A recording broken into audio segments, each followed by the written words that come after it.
This is a dramatic reading of part of Visigothic Shadow of the Ringmaster, originally titled The Proud, the Bold, and the Brave, read by the author J.P. Newcomb. For Tiffany, my beautiful daughter. This story shall the good man teach his son, and Crispian shall ne'er go by from this day to the ending of the world, but we in it shall be remembered, we few, we happy few, we band of brothers, for he today that sheds his blood with me shall be my brother, be he ne'er so vile. The day shall gentle his condition, and gentlemen in England now abed shall think themselves accursed they were not here, and hold their manhoods cheap, whilst any speaks that fought with us upon St. Crispian's day. William Shakespeare, Henry V. Book number 5. De Forum, the Prologue. Lothar stood in the center of the mead hall, circling about the hearth, and began to weave his tale once more, on a cold and rainy winter night in the mead hall of King Roderick of the Visigoths of Hispania, saying, "It happened that in the 598th year, the first age of Midgard, that the great war was thought to be over and won, in the days when knights were brave and bold and walked with honor. The wicked sorcerer had been vanquished, and some of those kingdoms who had given themselves over to his evil machinations had chosen new kings. The tribes of Scythia, Sarmatia, and Chimeria, being soundly defeated, were once more scattered across the steppes of Midgard, for their great imperial confederation had ceased. Yet only for a season. The stockades of death had been liberated and burned, and the tribes of poor wretches that had been incarcerated in them by Hister's ogres were now beginning their long road of recovery and attempting to rebuild their tribal organizations. The Sorbs, Visun, Bertas, and Sigene were known as the wretched ones of the steppes, for Hister had tried to exterminate them because of their bloodlines, one that he considered to be inferior, and accused them of all the ills of Midgard, including spreading of the plague. How the bloke ever came to such a preposterous conclusion, I'll never know. Some daemon, I guess, but who can really tell what drives a shitehawk like him? The tribes began to settle back into their former homelands between the Tanais and the Danpah rivers, under the protection of King Sigurd, now that the Scythians had been forced out. Thousands of Scythians fled east and beyond Tervingia to the lands of the Magyar Khanate, and fell under the subjugation of Ulich Khan, and were scattered from one end of the steppes to the other.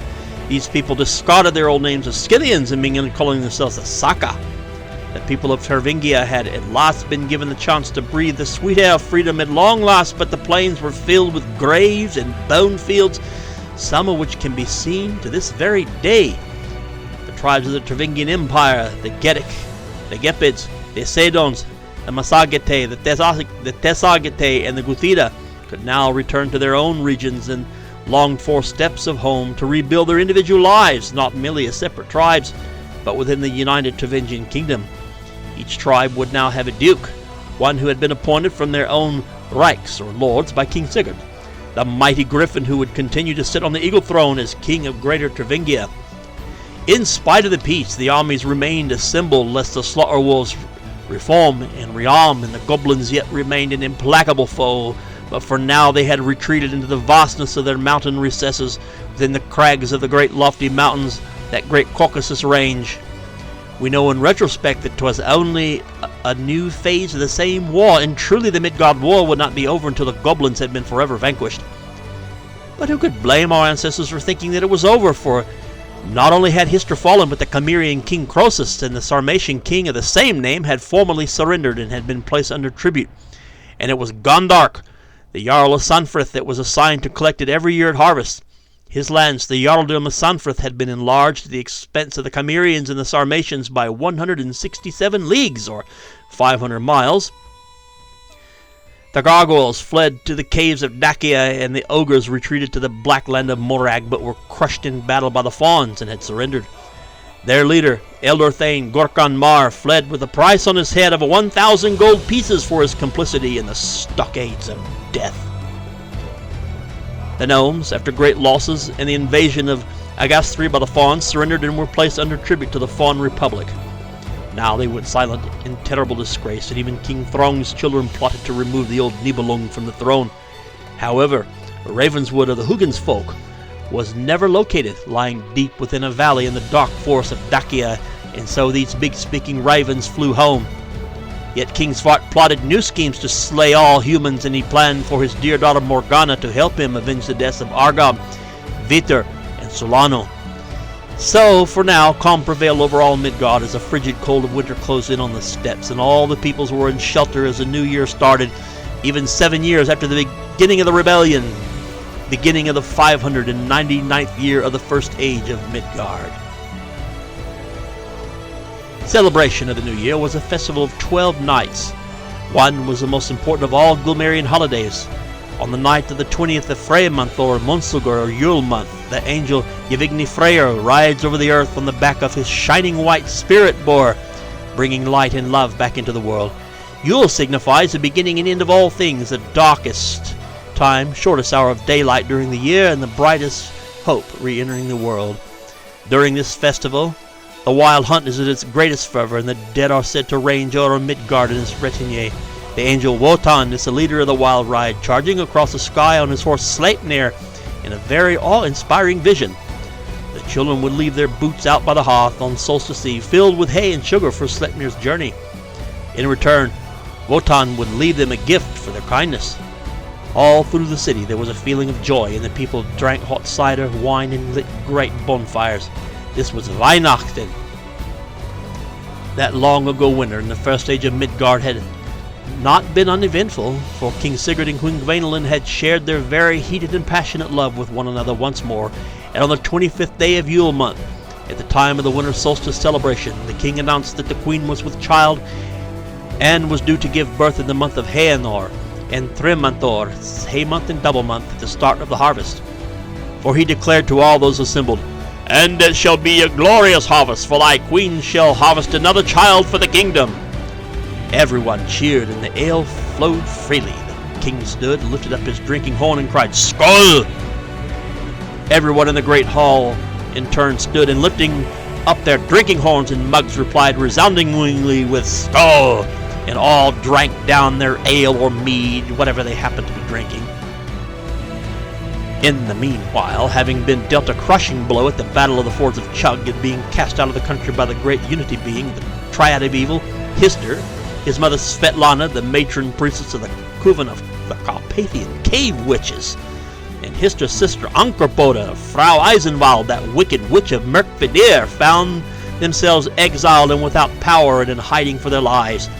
King Sigurd did not know whether they were dead or alive, and so he had placed a reward of 1,000 gold pieces on each of their heads. This diabolical trio took refuge at the ruins of Angerboda's cottage in the forest of Jarnvither, deep within the evil forest of Merkvidir.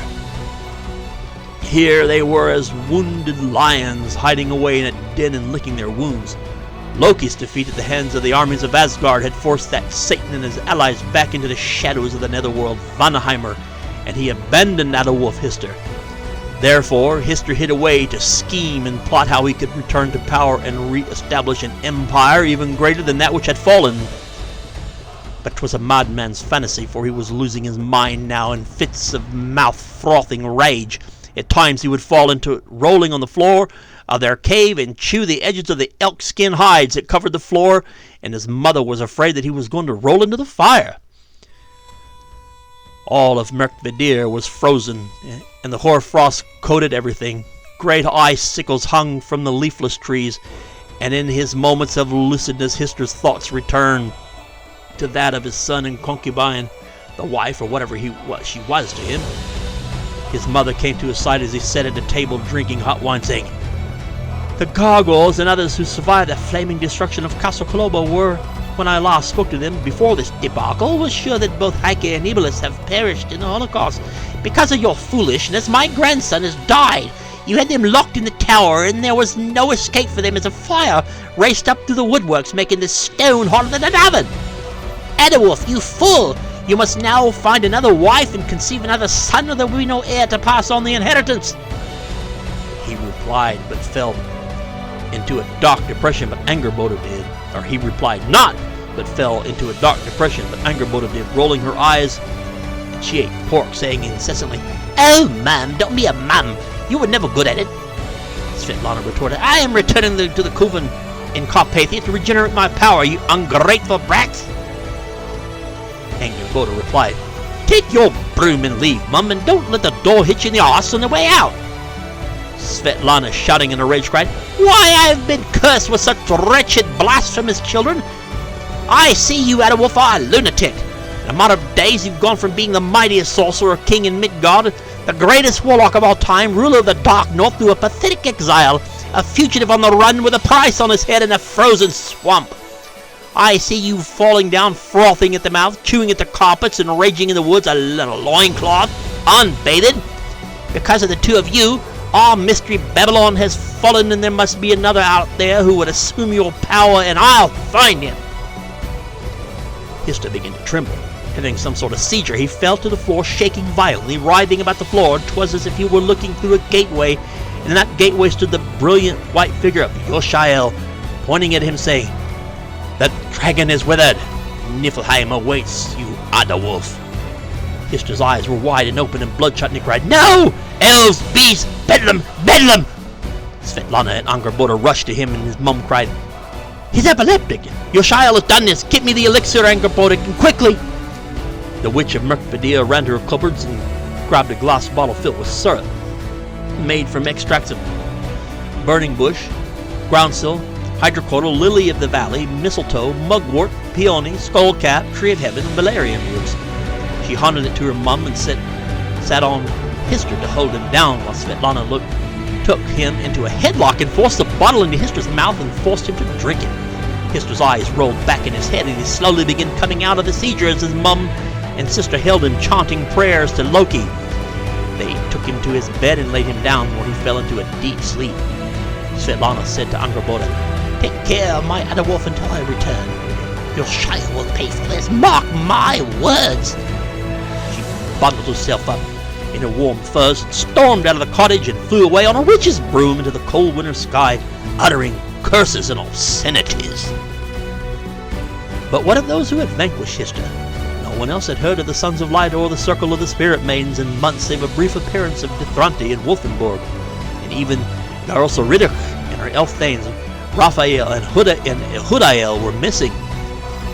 These were two among a multitude of great-grandsons of King Yoshael and Queen Zakara of the Elves, and were the sons of Methushael and Udael. It could only be assumed that they had taken Gaorsel north to the Crystal Star Palace in Alfheim.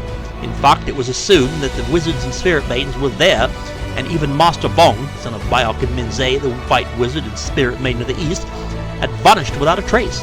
Some said he had returned to Shangri-La, to Yerpa, while others said he was also in Alfheim. However, for others, some who were knights of Vithar, there was no mystery, for they departed with a large escort of elves before the snow set. These folks were Argyle and his wife Rayona and their son Avengedrix. Argyle was the son of Dithranti and Lady Boudica, who were the white wizard and spirit maiden of the West.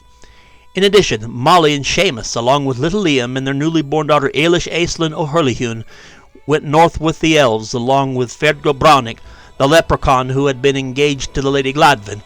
She was a spirit maiden of Brython, and Molly, it was said, would someday be a mage herself, the spirit maiden of Erin.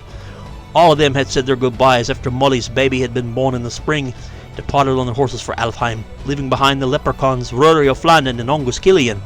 These latties stayed behind under the fiercest protest, but Seamus, still being King Nebud's ambassador, said that he needed them to stay in Thorstadt until it was time for them to go home to Cluraquain and bring word of all these events of the last 7 years to King Nemed.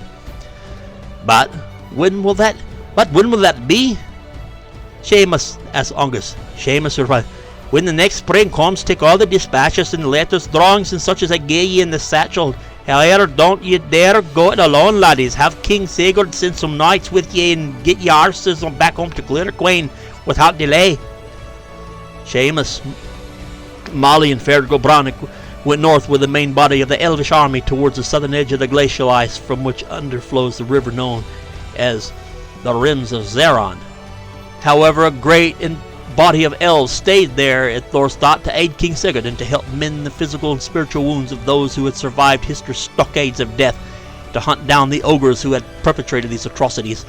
The Wizard King ordered them to stay in Thuringia until the affairs among the steppe tribes had been back in proper order. Queen Chandra of the Mirrors of the Armenians were a great help, as were the Hellenes down on the Dark Sea coast.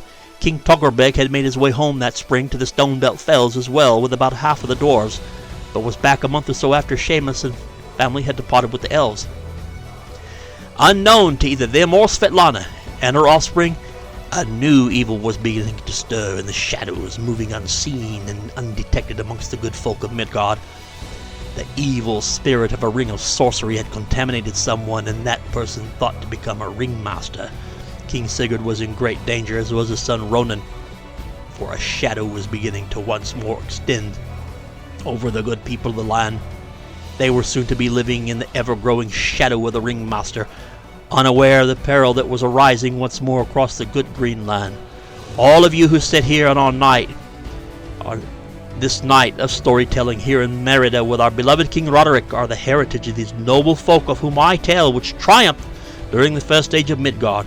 I, Lothar the Skald, say now unto thee all, welcome to another night of song and story, as we hear more stories of warriors, witches, dragons, and about the shadow of the Ringmaster.